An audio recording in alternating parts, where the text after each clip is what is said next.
जैसे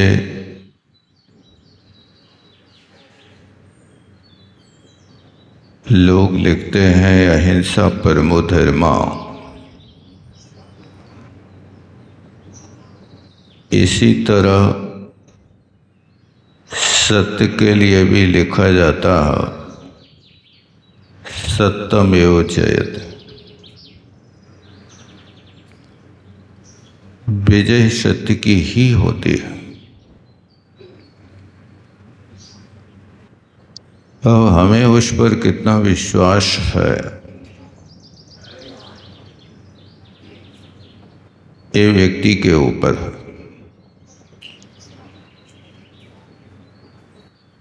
तो सत्यव्रत को पालन करने के लिए आचार्यों ने कहा कि हे साधक, यदि तुम्हारी इन व्रतों को पालन की रुचि है, सत्यव्रत पर आस्था, तो आप सबसे पहले क्रोध का त्याग कर दो।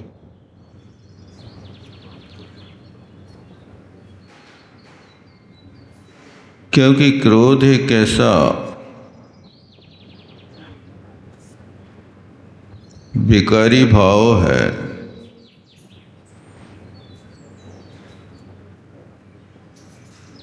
कि इस क्रोध को कोई पसंद नहीं करता।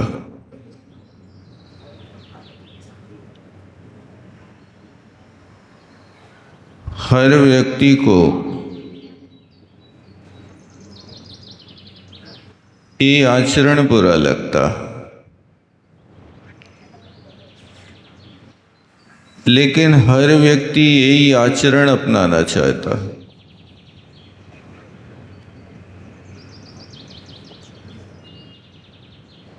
बस उसका कारण है जहां पर व्यक्ति की इच्छा पूर्ति नहीं होती है,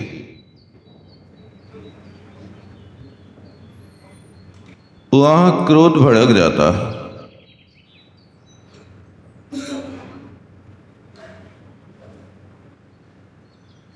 या तो मान कसाय में ठेस लग जाए,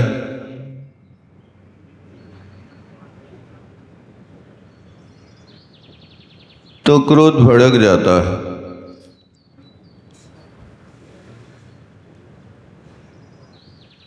आप थोड़ा सा ध्यान रखें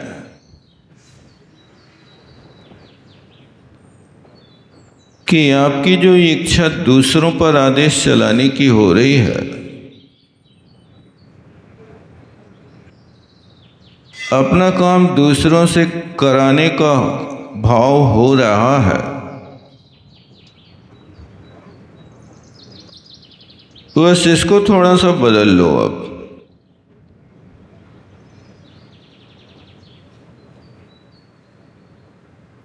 आपको प्यास लगी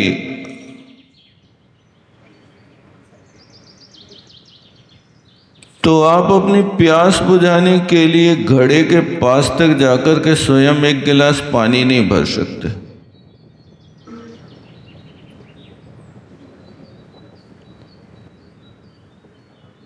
प्यास बुझाओगे अपनी,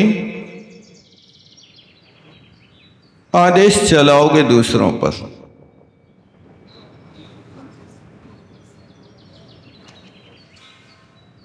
और उस आदेश का पालन यदि सामने वाला नहीं कर पाया,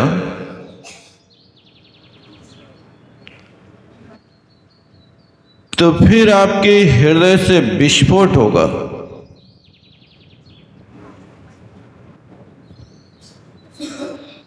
अब जिस व्यक्ति की इच्छा नहीं थी आपको पानी पिलाने की, अब वो भय के कारण आपके लिए पानी लेकर के दौड़ेगा।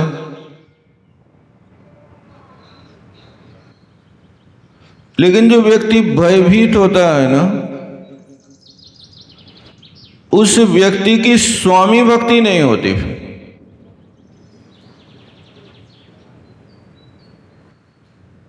वो आपको पानी तो दे देगा, लेकिन चार बातें भी सुना देगा। एक गिलास पानी भी आप अपने हाथ से भर कर नहीं पी सकते।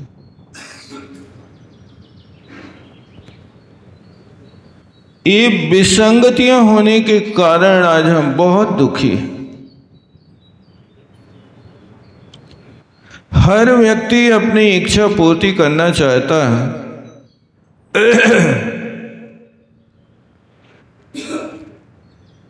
और जब इच्छा पूर्ति नहीं होती है तो कलह का कारण बन जाता है।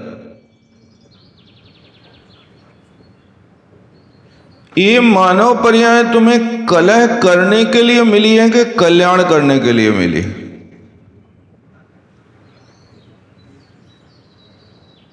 कलह करने का तो एक स्थायी स्थान है कि जहां पर एनी टाइम सिर्फ कलह ही होता है और कोई दूसरा व्यापार नहीं होता है। उस स्थान को सेपरेट बनाया है अधोलोक में।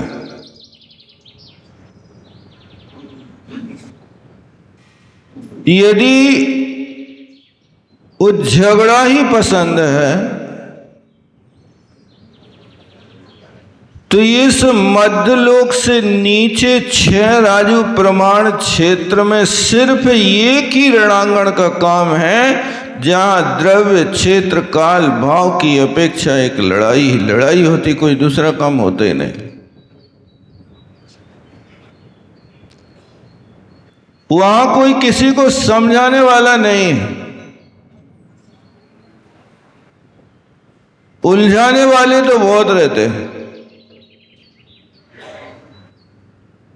नारकी भी उलझा देते हैं और कभी कभी देवता लोग भी वहां जाकर के दूसरे नारकियों को भिड़ाते रहते हैं। पता है तुम्हारा दुश्मन है, बस भड़क जाती है। इसलिए इस मानव पर्याय को पाकर के कल्याण करने का लक्ष्य होना चाहिए।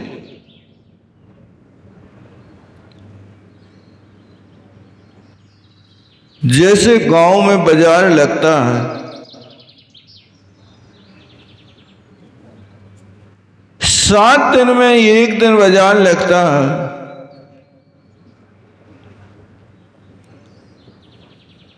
अब उस बाजार के दिन यदि कोई सोचे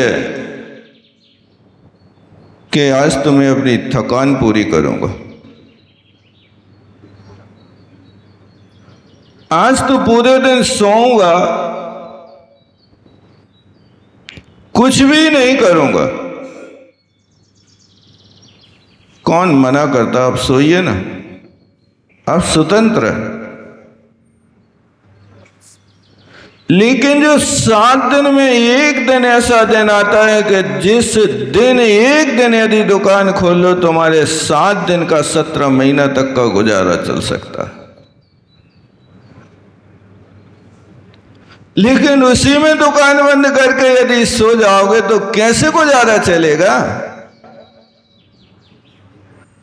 ये मनुष्य पर्याय भी एक हाट की तरह बड़ी दुर्लभता से मिलती है, जहां 83,99,999 योनियों को पार करने के बाद यहां आए हैं। और यहां आकर के भी लोग यदि सोने में मजा लेवे, यदि दुनिया के झगड़ों में मजा लेवे, नारदगिरी करने में मजा लेवे, तो तुम्हारी दशा भी वैसी है जैसे वो व्यक्ति बाजार के दिन सो रहा है। इसी तरह ये अवसर के दिन सो रहे हैं। इसका नाम दुर्भाग्य है। लक्ष्य बना करके रख। सत्य को पाना है तो सबसे पहले जहरीले क्रोध है नांग का त्याग करना होगा।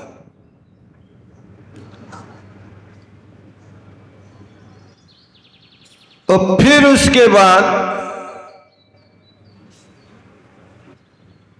क्रोध से ज्यादा खतरनाक लोभ है। दोनों की प्रकृति भिन्न है।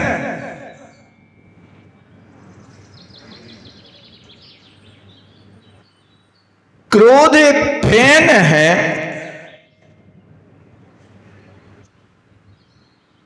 लेकिन लोभ एक ऐसी वस्तु है कि जो व्यक्ति को बहुत बुरी दशा में ले जाता है।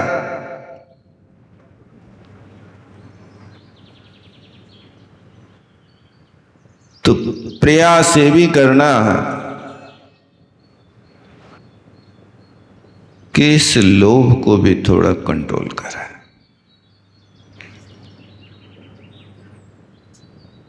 लोभ की जब तीव्रता होती है तो व्यक्ति रिश्तों पर भी कुठाराघात करने लगता है। जहां सगापन होता है, लोभी व्यक्ति वहां भी दगा करने लगता है।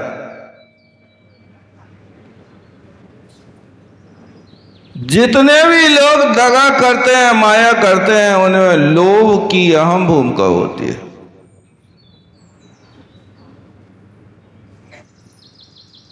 कौरवों के लिए पांडवों से कोई परेशानी नहीं थी। परेशानी ये थी कि हमारे लिए हस्तिनापुर दे दिया जाए।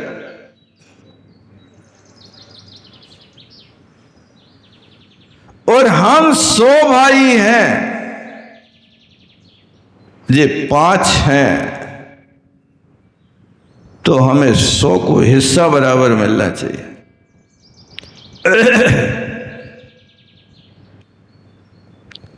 इसलिए कौरवों के लिए क्रोधी नहीं कहा। कहां गए वे लोभी? जिन लोभियों ने सत्य को मार डाला, जिन लोभियों ने धर्मराज युधिष्ठिर जैसे महापुरुष को भी नहीं छोड़ा, जिसको दुनिया संत के रूप में देखती थी, लेकिन दुर्योधन उनको शैतान के रूप में देखता था। ये वजह थी एक लोभ कसाई के। इसलिए इसको बाहर से नहीं, अंदर से आपको कंट्रोल करना। जिन्हें कछु नहीं चाहिए बेसाहन के साए, जिनको कोई जरूरत नहीं है, वे दुनिया के सबसे बड़े रईस कहलाते हैं। क्या आप रईस हैं?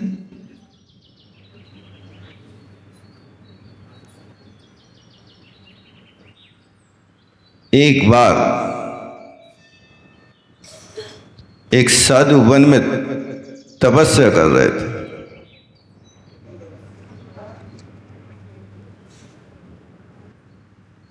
वहां पर कोई दर्शनार्थी आया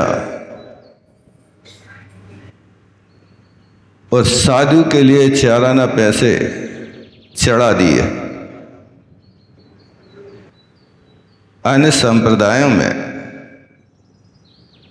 पैसों के चढ़ाने की परंपरा है, लेकिन जो जैनियों की संगति में रहते हैं वे कुछ अपने रूल बदल लेता है।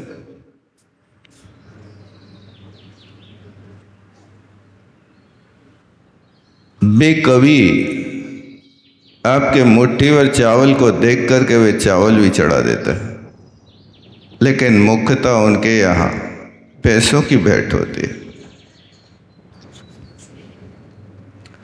तो उस साधु के सामने कोई चाराना पैसे चढ़ा गया।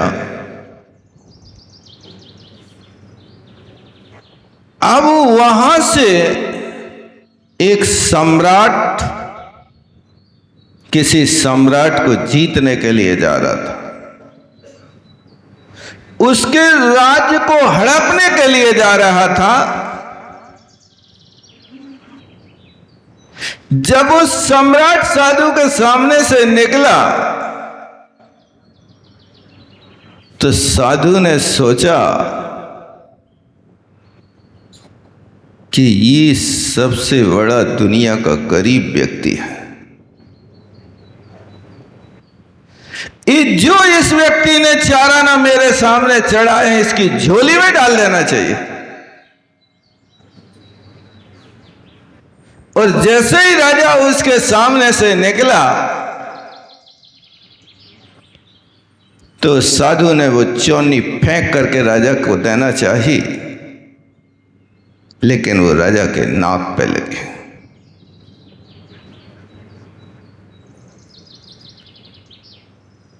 राजा हाथी से उतर करके आता है और साधु से पूछता है, तुमने ये क्या किया?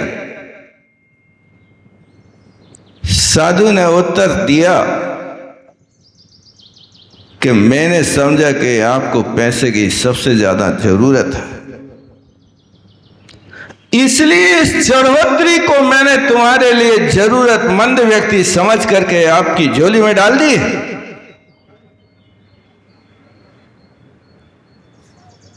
इस चौनी से मेरा क्या होगा? अरे तुम दूसरों की संपदा लूटने जा रहे हो, उसमें एक चौनी और मिला लेना।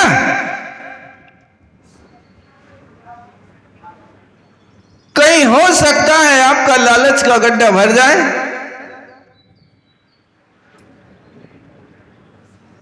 राजा सोचता है, यहां चारा न चढ़ाए तो भी दे रहा है, अपने पास नहीं रख रहा, और मेरे पास तो 40 गांव है, फिर मैं दूसरों के पास जा रहा हूं। लोभियों की शिक्षा देना है तो इस तरह से देना चाहिए। साधु ने उसको शिक्षा दी। उस साधु की उस शिक्षा को पाकर के वो सम्राट लौट करके आ गया और सोचता है कफन में जेब नहीं होता। सारी दुनिया मुट्ठी बांधे आई थी और हाथ पसारे जाना है, इसलिए किसी ने लिखा, रे मानव, इस दुनिया में तुम बेलिबास आए थे और एक कफन को पाने के लिए इतना बड़ा संघर्ष किया तुमने। जब दुनिया में आए थे तब भी तुम्हारे तन पर एक धागा नहीं था, और जब इस दुनिया से जाओगे तो तुम्हारे तन पर जो होगा उसको भी छीन लिया जाएगा। मुर्दा के कान से भी बारी उतारते देखा हमने, मुर्दों के गले से हार उतारते देखा हमने। आपने देखा कि नहीं देखा? देखा।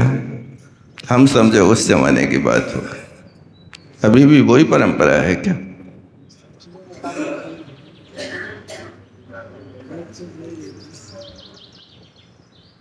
जब उनका कमाया हुआ द्रव्य जिंदगी भर उनने पहना तो ले जान दो, आखिर एक कान की बारी 1 ग्राम की हो गई, क्या होगा? ले जाएगा तो कौन सा घाटा हो जाएगा भाई साहब? तुम्हारे लिए घर तो छोड़ के जा रहा नहीं, न जेवर जाएगा न जे कपड़े जाएंगे। इन कपड़ों को भी फाड़ लेते हैं लोग, जेवर भी उतार लेते हैं लोग। कई स्थानों में तो बाल भी उतार लेते हैं। देखा आप लोगों ने? हैं? काट देते हैं, काटते नहीं, छोल देते हैं। कैंची से नहीं करते हैं ना। ये क्या है?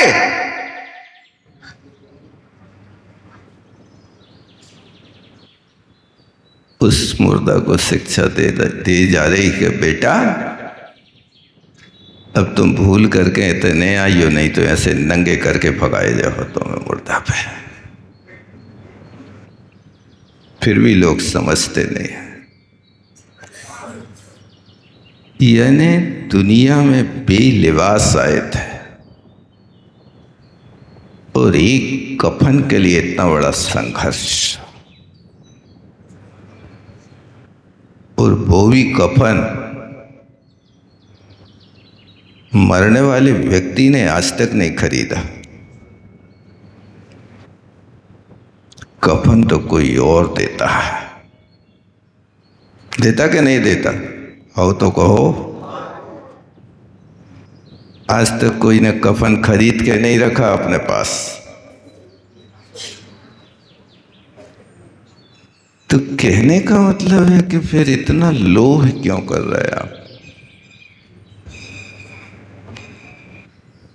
जिस लोभ की दशा आप रोज पूजा में पढ़ रहे हो, लोभ पाप को बाप बखाना, ये लोभ को पाप का बाप बखाना तो तुमने बखाना कि भगवान ने बखाना? बताओ किसने बखाना? कौन को बखान कर रहे हैं वहां पर? जिस पंडित ने लिखा उसने बखाना क्या? किसने कहा ये लोभ पाप का बाप है? भगवान ने कहा भाई साहब, ज्ञानी जनों ने तो तुम्हारी भाषा में उसको अवतरित करके लिख दिया कि तुम्हें अच्छे से पढ़ते बनने लगे, क्योंकि तुम उस भाषा को नहीं जान पाओगे, इसलिए हिंदी करके लिख दिया। तो सत्यव्रत को दूषित करने वाली लोभ की दशा भी होती है। अनुभव ही करते हैं।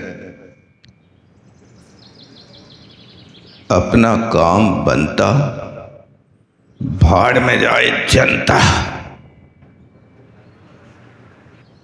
जहां काम बने बाका तो गधा से कहे काका। बस काम बन जाए, गधा से बाप कहने में कोई दिक्कत नहीं।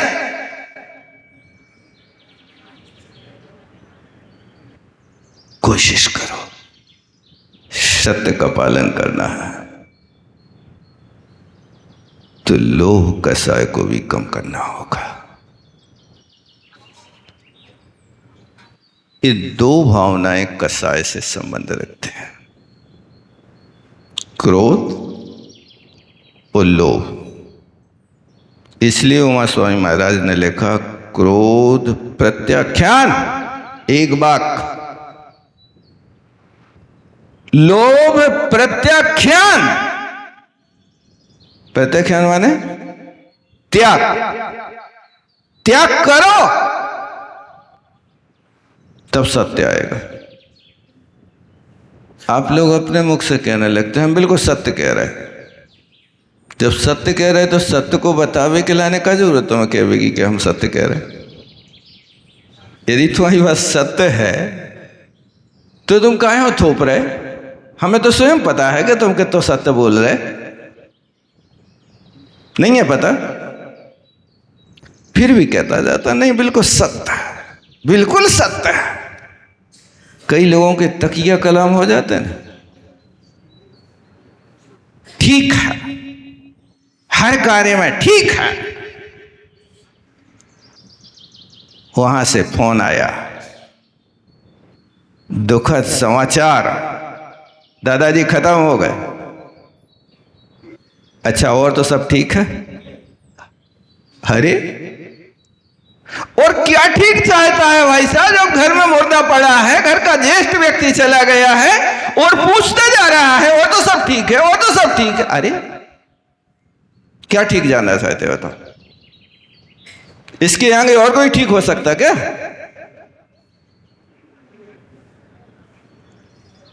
ये दशा लोगों की होती है। इसलिए ठीक ठीक नहीं कहो, सत्यव्रत का पालन करना है तो इनको कहो। कैसी भी बात हो चेहरे पर से करना हो।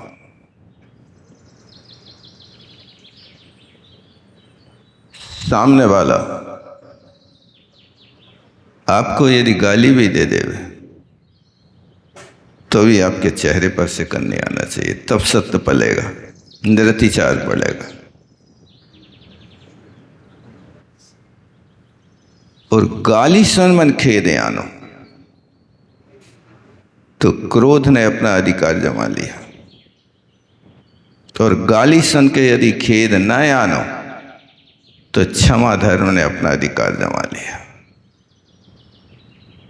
इसलिए दो बातें पहले ही अच्छे से अभ्यास में लाना। आप लोग यहाँ से सुनने के बाद जाते हो तो भूल तो सब जाते हो, याद तो कछु रहता नहीं है। बस यहीं तक है कि आप यहीं तक तो मूड हिलाते रहते, बैठे रहते हो। लेकिन जी यहाँ सिर्फ यहीं के लिए नहीं, ये होमवर्क भी है भाई साहब, कि सुनो यहाँ और मनन करो घर पे। जब वहाँ पर आप अपने घर में जाओ, प्रैक्टिकल वहाँ करो। सत्य पालना,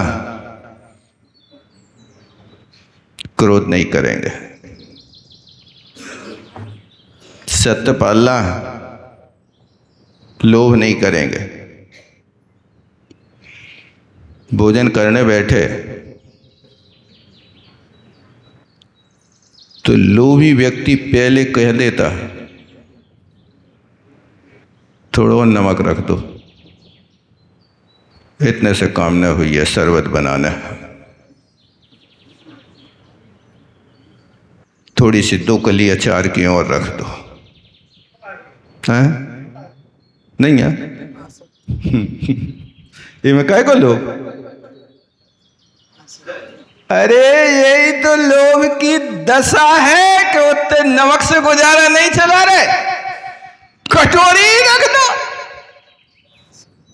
जितना चाहिए उतना खाएंगे। ये इंद्री के विषयों का लोभ है दादाजी। इन्हें कहियो इनमें काय को लोभ है? अरे हर जगह लोभ धमकता रहता है। 1 लीटर दूध खरीदते हो ना, और शिकायत करते तुमने हिला दिया, कम दिया, तो वो समझा देता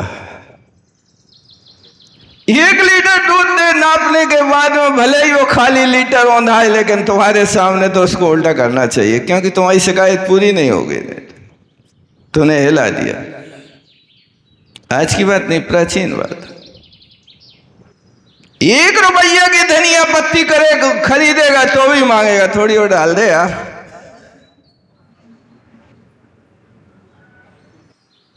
इसलिए शास्त्रों में लिखाया बेटा, रुकन विकाया भाग्य वस्तु देविक इंद्रिय हुआ।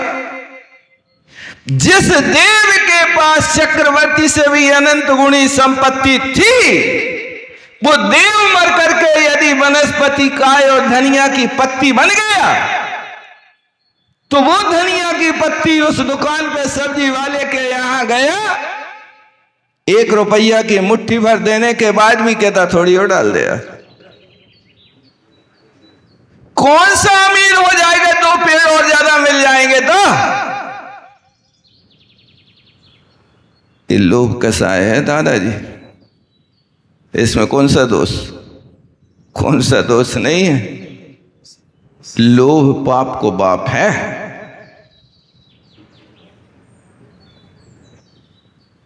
आपने कभी उदारता से कहा उसमें कि भाई देख 1 रुपया की दे रहा, तेरे को घाटा नहीं लगना चाहिए, 10 पैसे तेरे को भी बच जाए, मुनाफा हो जाए। तूने जो 1 मुट्ठी हमारे लिए ये पत्ते दिए हैं, इसमें ज़्यादा हो तो थोड़े कम कर ले यार। आज तक कभी जीवन में कहा तूने कि नहीं कहा उस दुकानदार से?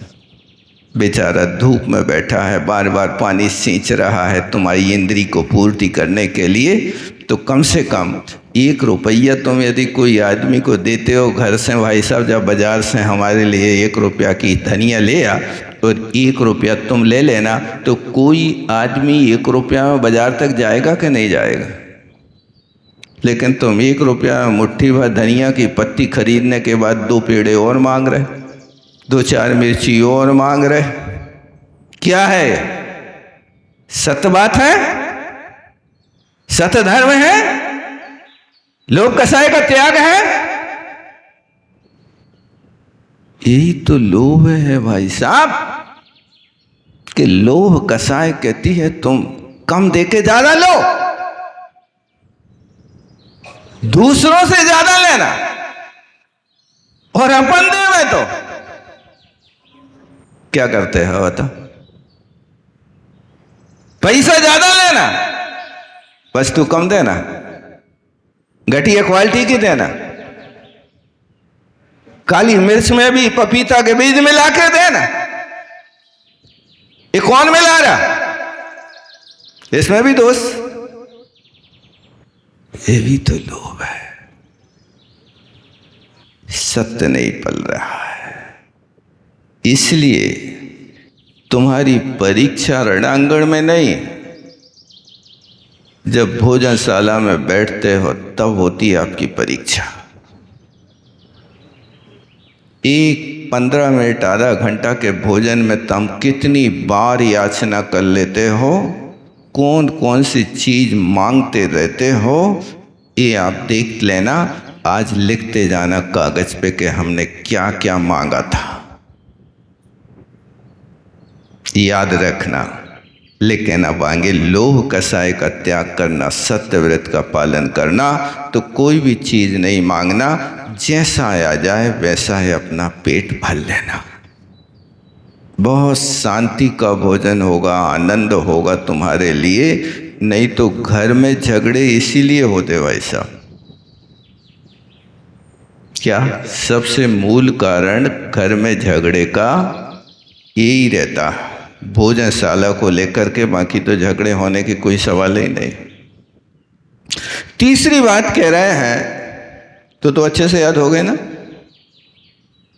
अब भय का त्याग करो, सत्यपालन करना है तो भयभीत नहीं रहो, क्योंकि सम्यक दृष्टि ने 7 भयों का त्याग कर दिया। अब तुम व्रत की ओर बढ़ रहे हो, व्रत की ओर बढ़ रहे हो तो भयभीत नहीं रहो, तो निर्भय कैसे हो गए? देखो, पापों से तो भयभीत रहना, लेकिन धर्म से नहीं डरना, धर्म को तो धारण करना। लेकिन कई लोग ऐसे हैं कि महाराज के पास आते हैं तो ऐसे कांपते हैं, ऐसे कांपते जैसे शेर के सामने बकरियां खड़ी हो गए। महाराज मार रहे का, गाली दे रहे का? अरे तुम्हारे घर तो मौन पूर्वक आए और मौन पूर्वक चले गए, लेकिन ऐसी कंपन के कछू को नाम कछू बोल दे, कछू चढ़ाने तो कछू चढ़ा दे, और यहां से देखो तो हाथ ऐसे कांप है कि पानी को गिलास ही बगरा दे। ये भय कहां से आ गया भाई साहब? अब तुम सत्य बोल रहे हो कि मन शुद्धि है, वचन शुद्धि है, काय शुद्धि है। जब तुम भयभीत तो हो रहे हो तो तुम्हारी कछु शुद्धि नहीं बची भाई साहब, क्योंकि सत्यवादी के लिए भीरुत्व त्याग कराया। डरना क्या है? श्रावक के घर में जब साधु जाता है तो साधु का और श्रावक का संबंध ऐसा होता है जैसे बच्चे का और मां का होता है। बच्चा के लिए मां भयभीत रहती क्या? बड़े प्रेम से खिलाती है, कोई डर नहीं, ले ले बेटा, थोड़ा और ले ले। वो स्थिति, इसीलिए तो यथा जात रूप के धारी तुम्हारे द्वारे पे आए, तुम्हारी खोट लेने के लिए आए।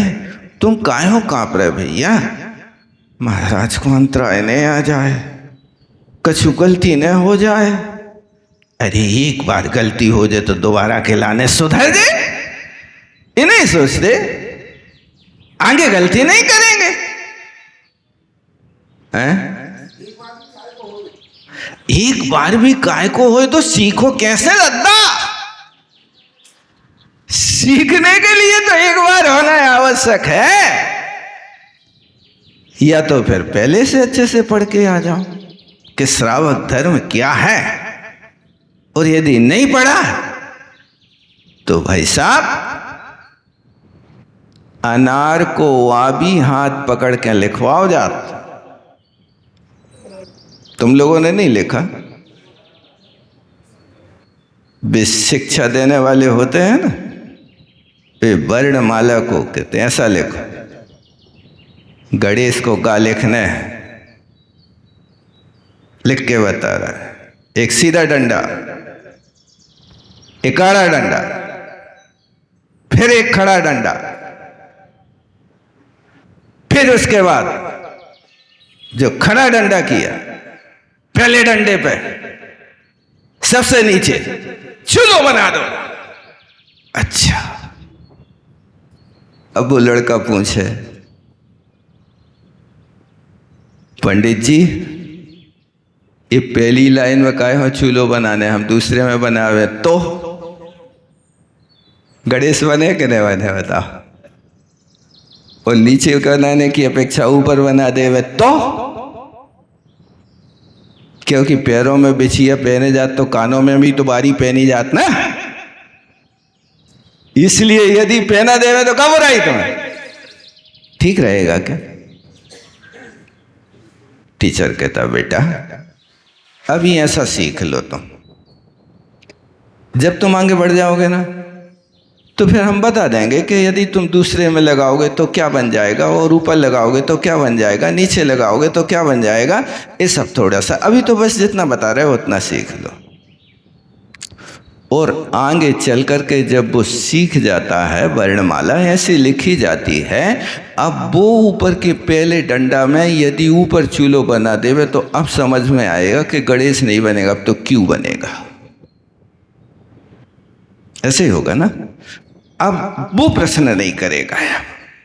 इसी तरह यहाँ पर भी प्रत्येक कार्य के लिए अभ्यास की आवश्यकता है, और जब तक अभ्यास नहीं होगा तब तक तो भैया आपको बातें तो सुनना पड़े, डांट तो सुनना पड़े, और स्कूल में यदि नहीं सीखोगे तो पिटाई तो खाना पड़े। अब ज़माना बदल गया है, आप लोगों के राज आ गए हैं कि अब तुम हाथ नहीं लगा सकते, यदि हाथ लगा दिया तो नौकरी खर्च चली गई।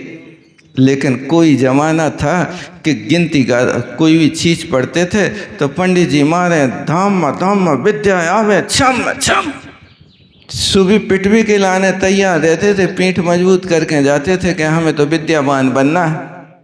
अब विद्यावान नहीं बनना, अब तो व्यापारी बनना है, विद्यार्थी नहीं बनना। आज का विद्यार्थी का तो लक्ष्य बदल गया, वो विद्यार्थी आज विद्या की अर्थी निकाल रहा है। वो विद्या का अर्थ होता है कि विद्या का जो इच्छुक होता है उसको विद्यार्थी कहते हैं, लेकिन आज तो विद्यार्थी टीचरों को मार भी के लाने तैयार हो रहे। कुछ दिन पहले घटना पड़ी थी कि ये टीचर प्रोफेसर शिक्षिका के लिए एक लड़का ने स्कूल से निकलते ही उस पर तेल डाल के आग लगा दी और 80% वो शिक्षिका जल गई। वो लड़के से पूछा तो उसको कोई खेद नहीं, उसने कहा कि मेरा पेपर बिगाड़ दिया है। जब तुम्हारे पास गुरु भक्ति नहीं होगी तो विद्या आएगी कहाँ से तुम्हारे पास। लेकिन आज जमाना बदल गया है, इसलिए अब जैसी स्थिति चल रही वैसे में गुजारा करो, लेकिन समझदारी है कि मोक्ष मार्ग में बढ़ना है तो इन सब चीज़ों को आप समझ लो और समझ करके तुम्हारी इच्छा होवे तो ये करना। इसलिए कुंद कुंद स्वामी ने प्रवचन सार के चरणानुयोग चूलिका की पहली गाथा में लिखा है, यदि इच्छति दुख मोक्षम परिवज्जतु श्रामण्यम। यदि तुम्हें दुखों से छूटना है तो श्रामण्य पद को स्वीकार करो, नहीं छूटना है तो तुम्हारे लिए कोई जबरदस्ती डंडा मार के हाँका नहीं जा रहा है। यहाँ तो अर्जी है, आपकी मर्जी है, जो जैसा करना हो कर लो। लेकिन उपदेश भगवान ने दिया है, उस उपदेश को सुनकर के लोग उपदेश सुनते असंख्याते हैं, लेकिन मोक्ष तो 6 महीना 8 समय में 608 ही जाते हैं, इससे ज़्यादा नहीं जा पाते। बोलो आचार्य गुरु उपदेश कृष्ण महाराज। जवानी के ज्ञान से सूझे लोकालोक, सौवाणी मस्तक धरो सदा देत हो धोख। हे जिनवाणी भारती तो है जपो दिन रैन, जो तेरो शरणा गहे सो पावे सुख चैन। देव वचन अंत को गुरु सेवा निर्गुण, दया तेरे पालो सदा यही।